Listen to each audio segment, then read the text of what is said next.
You are lying to yourself. Right now, today, probably this morning before you even got out of bed, not to anyone else, to yourself. And you have been doing it so long and so consistently that the lies have stopped feeling like lies. They feel like facts. They feel like honest self-assessment. They feel like the kind of clear-eyed realism that separates mature adults from naive dreamers. They are not facts. They are not honest. They are not realistic. They are the specific stories you have constructed carefully, unconsciously, over years to make the life you are not living feel acceptable. And they are working perfectly. They are doing exactly what you built them to do, keeping you exactly where you are, justifying exactly why things have not changed, explaining convincingly, reasonably, with just enough truth to be believable, why the gap between the life you imagined and the life you are living makes complete sense. I am going to name 7 of them today. 7 specific things you are telling yourself right now that are costing you the life you could be living. And I am going to name them directly, without softening the edges, without the gentleness that makes this easier to hear and easier to ignore, because you have heard enough gentle motivation. You have heard enough encouragement. You have nodded along to enough people who wanted you to feel good about where you are. I want you to feel the truth about where you are going. Here it is. Every version of the life you imagined for yourself that has not arrived. Every gap between who you are and who you plan to become is being maintained right now, today, by one or more of these 7 stories. Not by the economy, not by circumstances, not by bad luck or bad timing or the specific obstacles of your particular situation. By the stories you are telling yourself about all of those things. And you cannot change what you will not look at directly. So look, 7 things. Stop telling yourself all 7 before the stories become the rest of your life. The first thing you must stop telling yourself is this: I will start when I am ready. Let me ask you directly, when will that be? Give me a date, a specific date when you expect to feel ready, when the preparation will be complete, when the conditions will be right, when the uncertainty will have cleared enough that beginning feels safe. You cannot give me a date, because ready is not a destination that arrives. Ready is a feeling that develops, not before beginning, through beginning. The people who feel ready are the people who have already started, not the other way around. I have spoken to entrepreneurs who built businesses worth millions of dollars. I have asked every one of them, when did you feel ready to begin? And not one of them, not one said they felt ready before they started. Every single one of them began before they were ready. And the readiness arrives somewhere in the doing. Here is the truth about readiness. The work you do before you feel ready is the work that produces the readiness. You do not feel your way into starting, you start your way into feeling. And here's the cliffhanger I want you to carry into the next few minutes. The cost of waiting until you are ready is not just the time you spend waiting. It is the readiness you could have been building during the wait. Every day you spend waiting to feel ready is a day the readiness is not developing. Because readiness only develops through action. Stop telling yourself you are waiting until you are ready. You are not waiting to be ready. You are avoiding beginning. And those 2 things are not the same. The second thing you must stop telling yourself is this: I do not have enough time. Let me ask you something. How many hours did you spend last week on things that did not move your life forward? Not sleeping, not eating, not the necessary maintenance of a human life.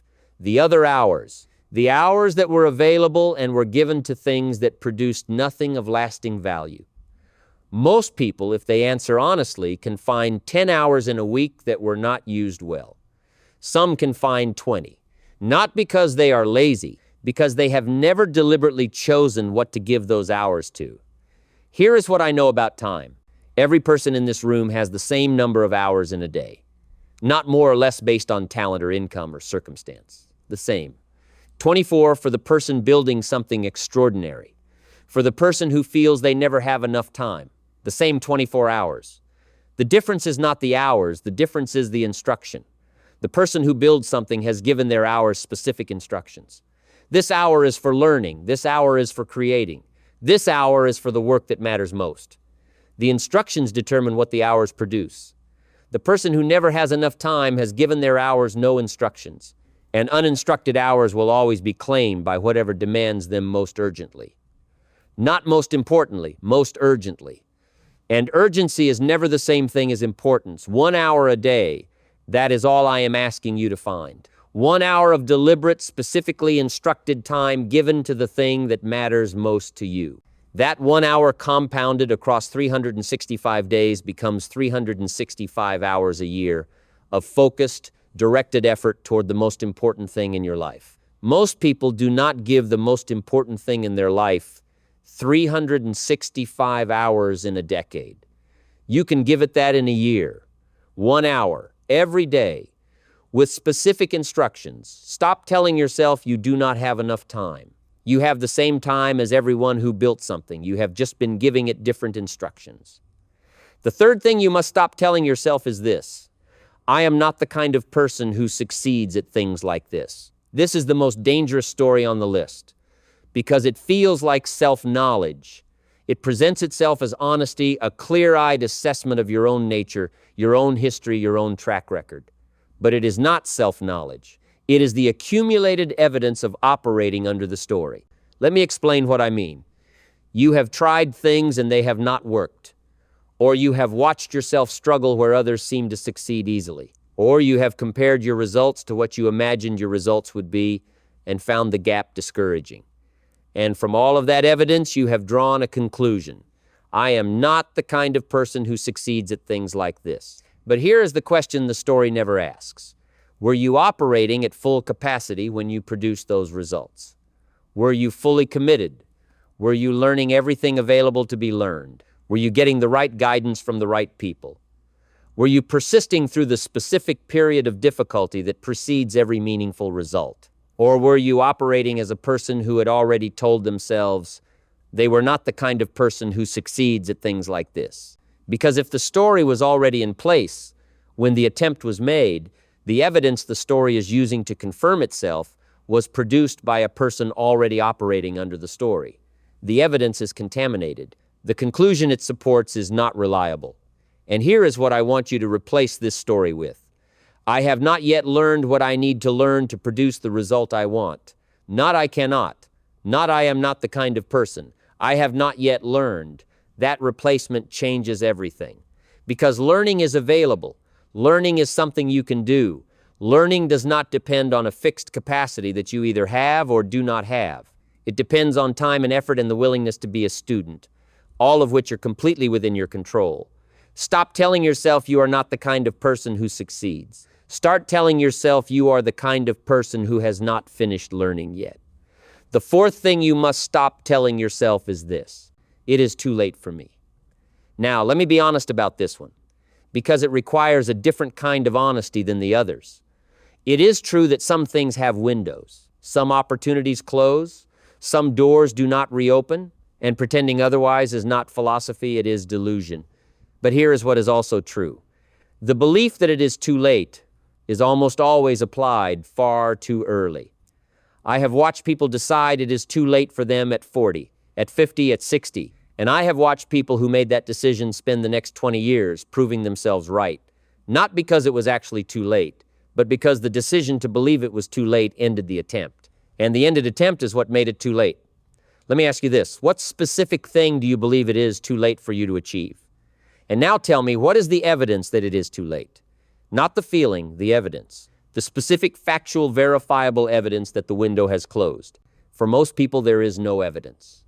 There is a feeling, a sense that too much time has passed, that too much ground has been lost, that the people who were going to build the thing have already built it, and there is no room for a late arrival. But that feeling is not evidence. That feeling is fear. And fear has never been a reliable source of information about what is actually possible. Jim Rohn has known people who started over at 50 and built something extraordinary by 65. Not because they were exceptional, because they stopped believing it was too late and started behaving like people who still had time. You still have time, not unlimited time, but time. The question is not whether it is too late.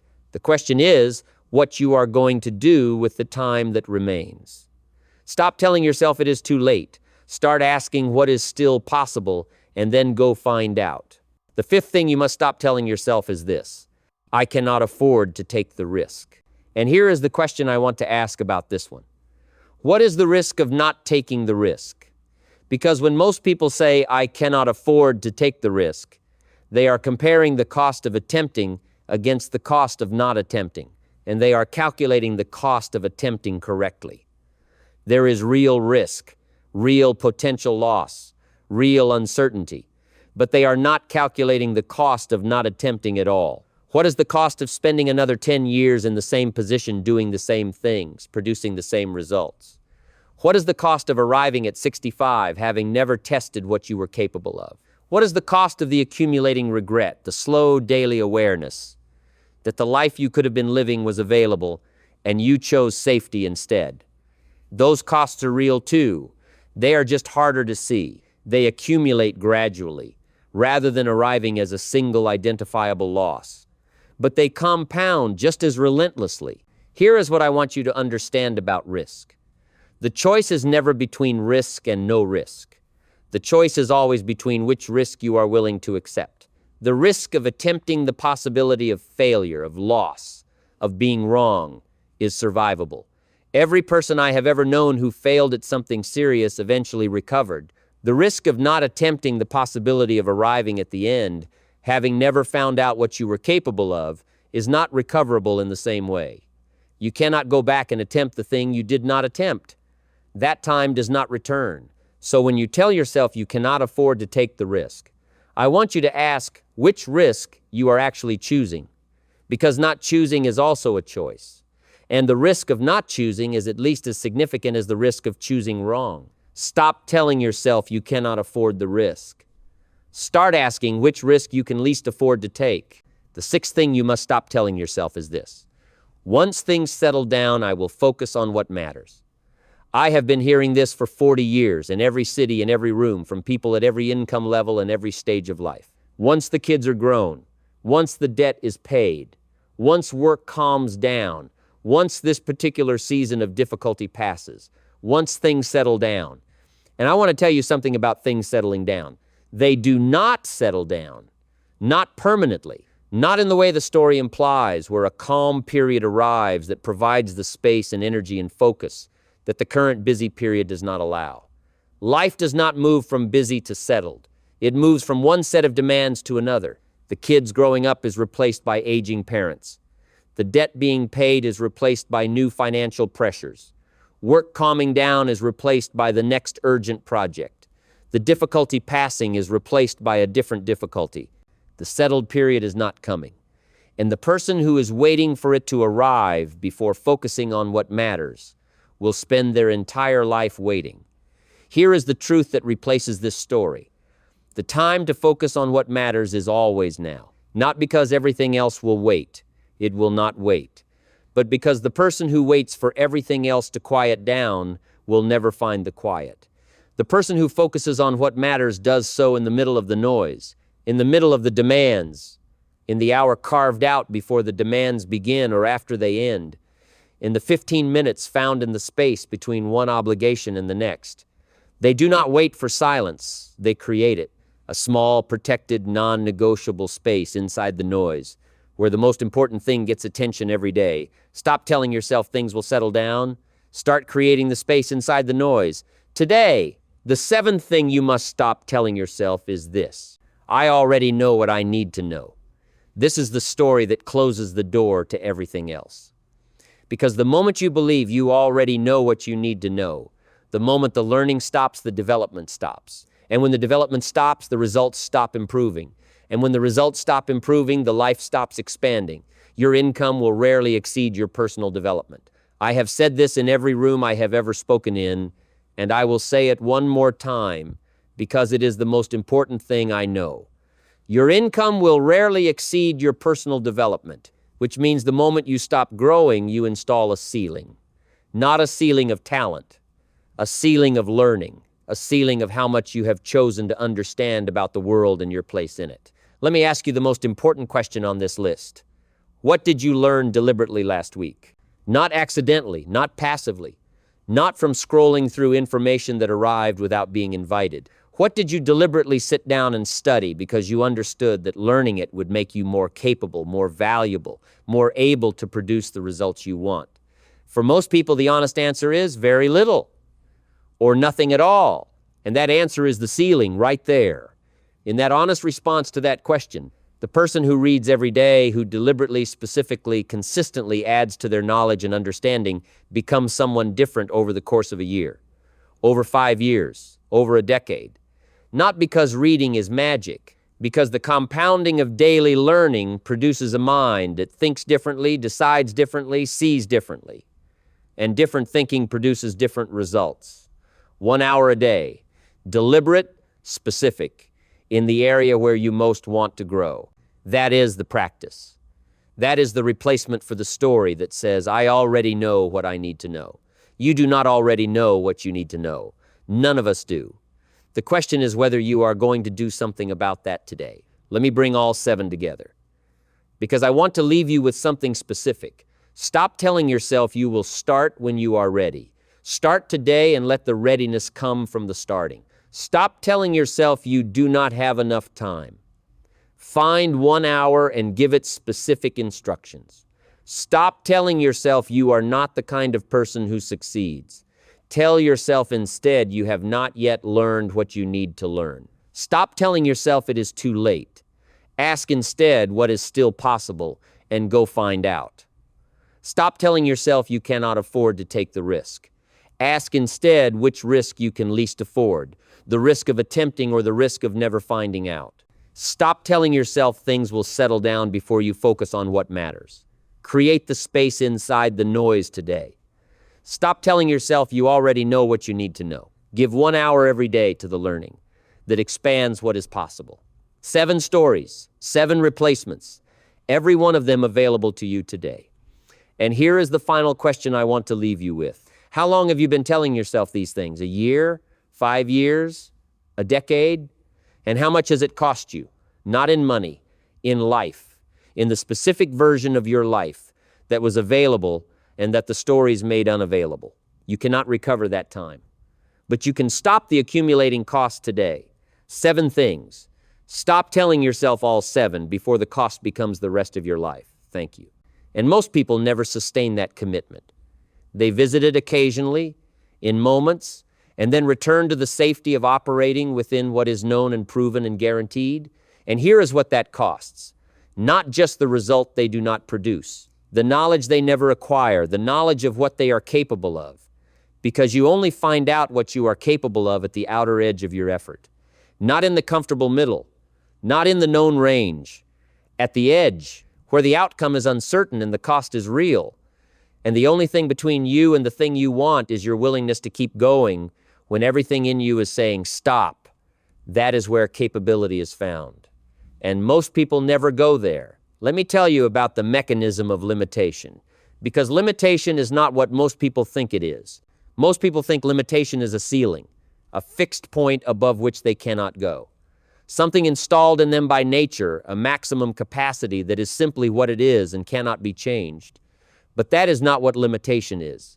Limitation is a habit, the habit of stopping before the edge, of pulling back when the discomfort arrives, of retreating to the known range when the unknown range becomes uncomfortable, of telling yourself that this is enough, this is reasonable, this is what people like me achieve, and meaning it not as a statement of satisfaction, but as a statement of permission to stop.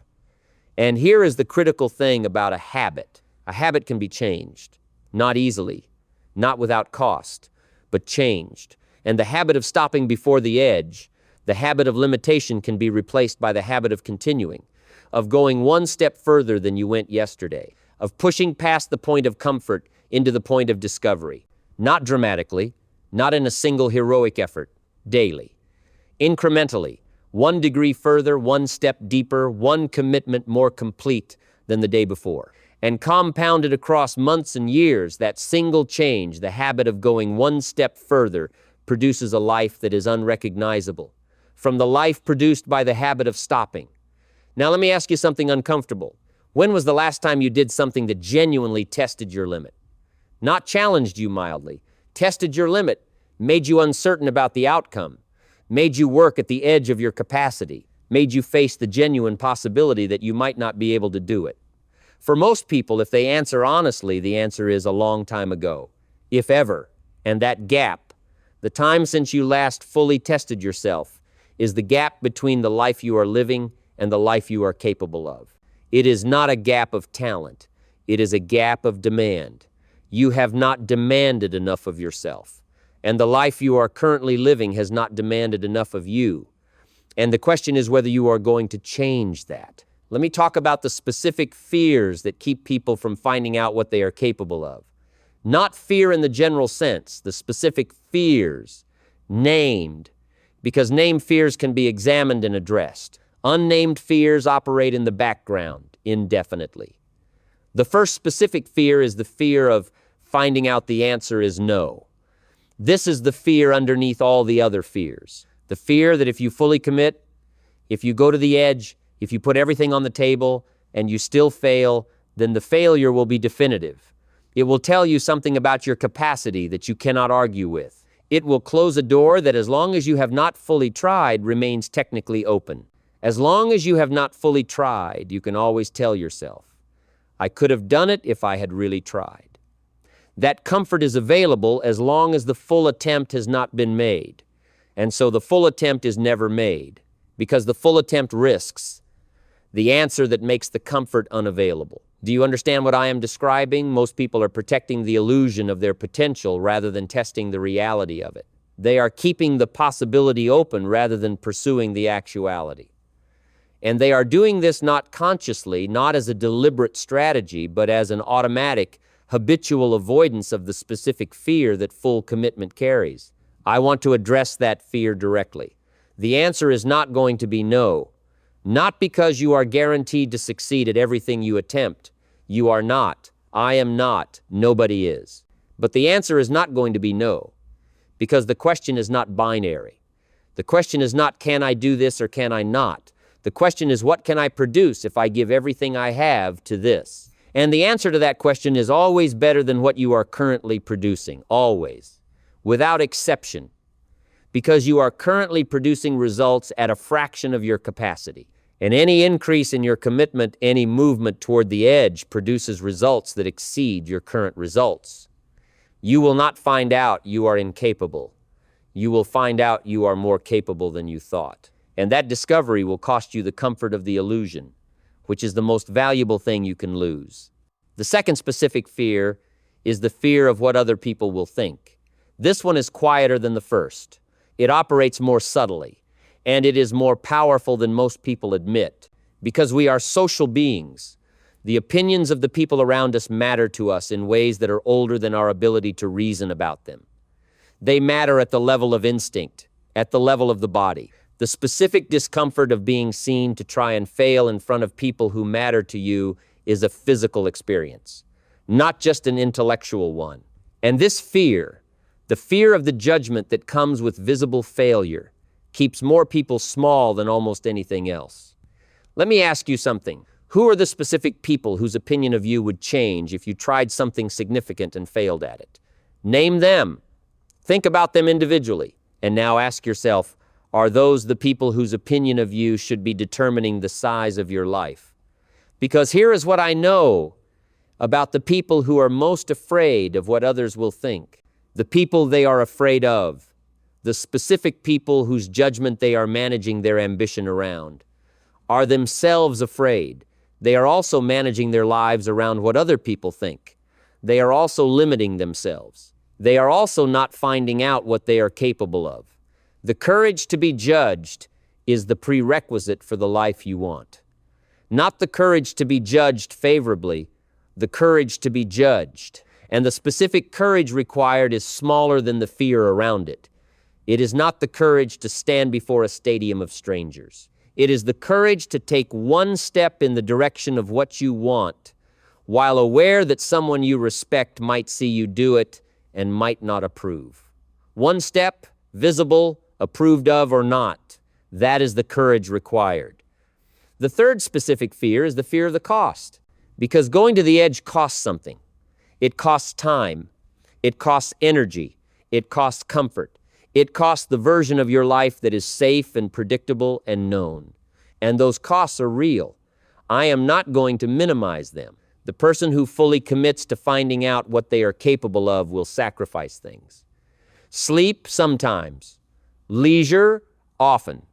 The comfortable pace of the managed life consistently. And in exchange, they will receive something. Not guaranteed financial success. Not guaranteed recognition. Not guaranteed that the specific thing they committed to will work. What they will receive is the knowledge of their own capacity, the experience of operating at the outer edge of their ability, the specific quality of aliveness that comes from full engagement, and the cumulative development, the skills, the knowledge, the judgment, the network that is produced by sustained commitment to something that matters. Those things compound. And here is the question I want you to ask about the cost. What is the cost of not paying it? Because there is a cost to safety too.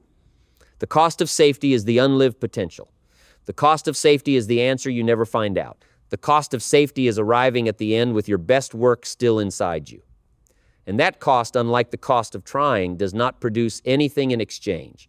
It is pure loss, a subtraction with no addition. So when you think about whether the cost of fully committing is too high, remember that you are already paying a cost. The question is not whether to pay a cost. The question is which cost produces something in return. Now, let me talk about what fully testing yourself actually looks like in practice. Because I have been describing the problem for long enough, I want to give you the practice. The practice has 4 components, not dramatic ones, daily ones. Because what I am describing is not a single heroic commitment, it is a daily discipline. The first component is the daily learning hour, 1 hour, every day, deliberately, in the area where you want to grow. Not passive consumption, not entertainment or news or anything that arrives without being chosen. 1 hour of deliberate, focused engagement with the knowledge and skills and thinking of people who have done what you want to do. The compounding of 1 hour a day across 5 years produces expertise that is indistinguishable from talent to the people who observe it from outside. Because what looks like talent from outside is almost always accumulated practice and study from inside. 1 hour, every day. That is the first component. The second component is the daily uncomfortable action. Every day, not when you feel like it, every day, take one action that is at or slightly beyond your current comfort level. One call you have been avoiding. One step toward the thing you have been not yet ing. One piece of work produced that is slightly more ambitious than the work you produced yesterday. Slightly. Not dramatically. The edge moves incrementally. You do not jump to the limit. You move toward it one uncomfortable action at a time. And the edge moves with you. As you become comfortable with what was previously uncomfortable, the edge moves further out. And the daily uncomfortable action finds the new edge. This is how capacity expands, not in leaps, in daily increments, compounded across time. The third component is the weekly review. Once a week, not long, 30 minutes. Ask yourself 2 questions. What did I produce this week that I could not have produced a month ago? And what am I still avoiding that I know I need to face? The first question measures growth. The second question identifies the next uncomfortable action. This weekly review is not a performance assessment. It is a navigation tool. It tells you whether the daily practice is producing the expansion you are looking for, and it identifies what to work on next. And the fourth component is the specific written goal, not a vague intention. A specific written, dated goal that describes in measurable terms what you will have produced at the end of a defined period as a result of the daily practice. Not I will try harder, not I will develop my potential. Something specific. In writing, with a date, because the specific written goal does something that a vague intention cannot do. It makes the daily practice meaningful in the moment. When you sit down to do the uncomfortable action, the specific written goal tells you why. It connects the daily action to the result you are building toward. And that connection is what sustains the practice, when the discomfort of doing it would otherwise win. 4 components: daily learning, daily uncomfortable action, weekly review, specific written goal. That is the practice, not heroic, daily. I want to talk about what happens when you commit to this practice. Not immediately, over time, because the results are not immediate. And the expectation of immediate results is one of the reasons most people abandon the practice before it produces anything. In the first 30 days, nothing visible happens. The learning accumulates in ways that are not yet expressed. The uncomfortable actions feel awkward and produce results that are not yet impressive. The written goal sits on the paper and feels distant, but something invisible is happening. The habit is forming. The neural pathways are being carved. The identity of a person who does these things every day is being established. And identity is where everything starts. In the first 90 days, small, visible results begin to appear. The knowledge starts to express itself in decisions. The daily uncomfortable actions become slightly less uncomfortable, which means the edge has moved. The written goal starts to feel like something that is actually being moved toward rather than merely imagined. And in the first year, if the practice has been maintained consistently, without negotiation, without skipping it on the days when the reasons not to do it are loudest in the first year, the person you are is measurably different from the person you were. Not dramatically different in ways that are obvious from outside, but different in ways that you feel from inside. The specific quality of self-trust that comes from doing what you said you would do every day for a year. The specific expansion of your sense of what is possible, that comes from having pushed the edge every day for a year and having found that the edge keeps moving. And at the end of 5 years of this practice, 5 years of daily learning and daily uncomfortable action and weekly review and specific written goals, the person you are is unrecognizable to the person you were at the beginning. Not because 5 years is a long time, because compounding is what it is. And here is what you will know at the end of 5 years that you cannot know right now.